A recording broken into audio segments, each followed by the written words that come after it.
चिनासीन headline सां ॾिठियूं तव्हां खे अहम ख़बरूं पिया। मुल्तान मां पीपल्स पार्टी के चेयरमैन बिलावल भुट्टो ज़रदारी अॻूणे सूबाई वज़ीर नाज़िम शाह जे घर वियो आहे। बिलावल भुट्टो ज़रदारी नाज़िम शाह ऐं संदसि घरवारी जे लाॾाणे ते पोयरनि सां ताज़ियत कई आहे। अहम ख़बर अव्हां खे ॾियूं पिया।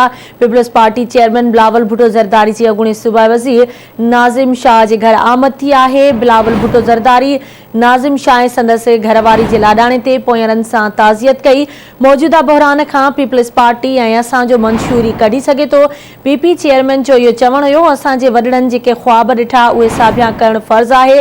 बिलावल भुट्टो ज़रदारी जो चवणु हुयो त तब्दीली सरकार अवाम खां अटो लटो ऐं अजो खसे वरितो आहे।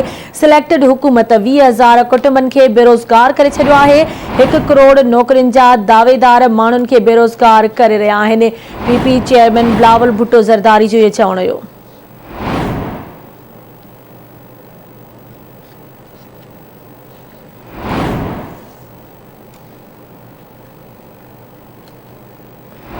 चिनासी अव्हां खे अहम ख़बर ॾियूं पिया। Peoples party chairman Bilawal Bhutto Zardari अॻूणे सूबाई वज़ीर नाज़िम शाह जे घर पहुतो आहे। बिलावल भुट्टो ज़रदारी नाज़िम शाह ऐं संदसि घरवारी जे लाॾाणे ते पोयरनि सां ताज़ियत कई। बिलावल भुट्टो ज़रदारी जो चवणु हुयो त मौजूदा बहरान खां पीपल्स पार्टी ऐं असांजो मंशूरी कढी सघे थो।